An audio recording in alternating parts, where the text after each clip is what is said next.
names and personalities of these entities that I showed, itong 5 entities na na-mention ho namin. We will do that, Your Honor. Thank you, Mr. Chairman. Okay. Mr. Kirante, sabi mo kanina, hindi pa nag-umpisa yung QM Builders as a contractor? Yes, Mr. Chair. Hindi ka pa nakagawa ng project? Hindi pa kasi yung nag-asawa ko ng 1991, nag-upisa kami sa hardware. Yung maliit na hardware, nagtitinta lang bambo, mga ganun eh. Mga lipa. Bakit nasama ka sa 15 contractors sa listahan ng Pangulo? Kanina tinatanong ko, wala bang kukontra dito sa sinabi ng Pangulo na 545 billion worth of flood control projects ay ito lang mga 15 contractors ang nakakuha, kasama ka, QM Builders. Nandiyan ka pala, bakit hindi ka kumontra? Ba't ngayon sinasabi mo, hindi ka pa nakapag... Pasensya na, Mr. Chair, kasi medyo nahiya ako. So sinasabi mo, mali ang Pangulo with respect to your company? Yung data is mali eh. Kasi ang totoo, yung 414 projects na nakuha sa QM, totoo lang ha, is only 86 projects, Mr. Chair. Teka muna, sabi mo hindi ka pa nakapag-umpisa eh. Ano yung sinasabi mong project? Ano ko lang siguro, bagitin ko lang. Noong 2003, nakalisensya na kami sa pickup, only category D. Hanggang noong 2024, naging quadruple A na tayo. Pero dumaan pa kami ng single A. Noong 2011, hanggang nag-triple A tayo ng 2017 hanggang naging quadruple A tayo ng 2024. Mr. Secretary, naiintindihan mo ba yung sinasabi niya? Sabi mo hindi ka pa nakapag-umpisa ng project. Paano ka naging quadruple A? Ano ko lang, Mr. Chair, yung sinasabi kong 1992 is hardware pa yon. Yung nakita niyo yung hardware. Hindi natin pinag-uusapan yung hardware mo. Ang pinag-uusapan natin, flood control projects. Tinatanong ka kanina, sabi mo, hindi ka pa nagkapag-umpisa ng flood control projects. Paano ka nagkaroon ng lisensya? Paano ka naging quadruple A? At lalong mahalaga, paano ka nasama sa 15?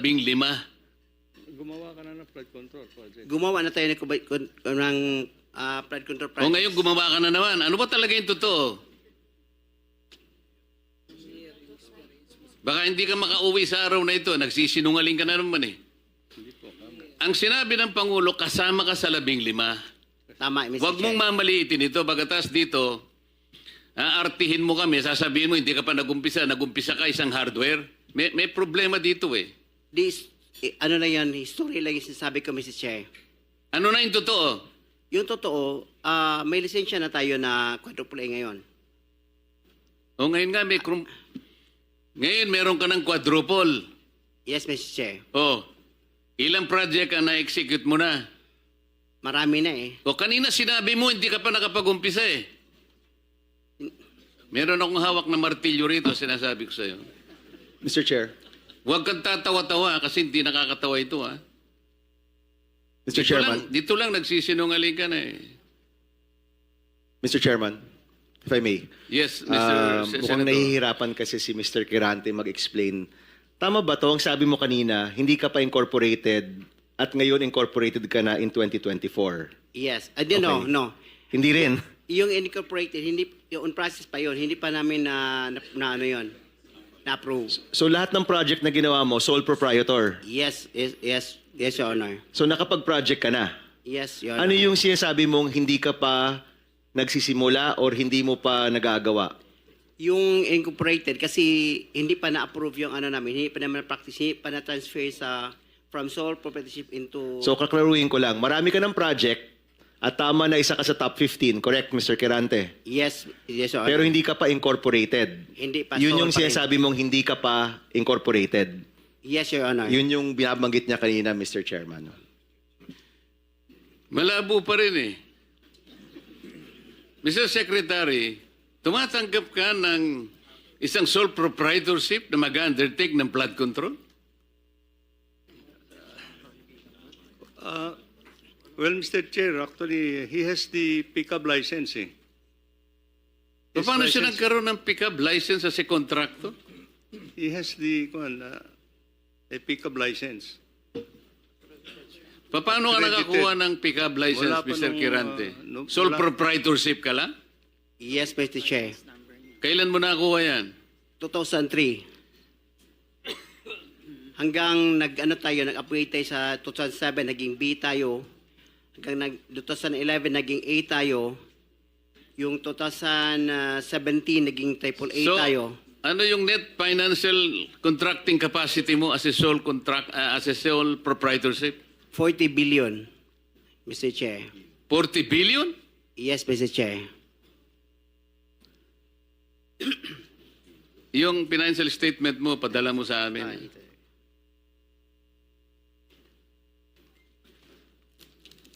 Mr. Chair, if I may.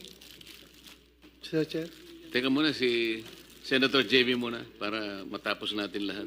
quick lang para sa kanya. Kanino? Kay Randy. Habang hindi pa siya umalis. Naniniwala ka pa dyan? Naintindihan ko, Mr. Chair, dahil tingin ko, Bisaya ito, hirap mag-express ng sarili niya in Tagalog. Kaya, I would rather advise him na uminom ka ng tubig, mag-inhale ka, relax ka, at ang pagsalita mo, huwag mo masyadong bilisin. Naintindihan kita para tayo Bisaya. May difficulty in expressing yourself ka. Hindi ko kinakampihan, Mr. Chair, ha? Ang sinasabi niya, meron siyang 40 billion pesos. 40 billion. NFCC.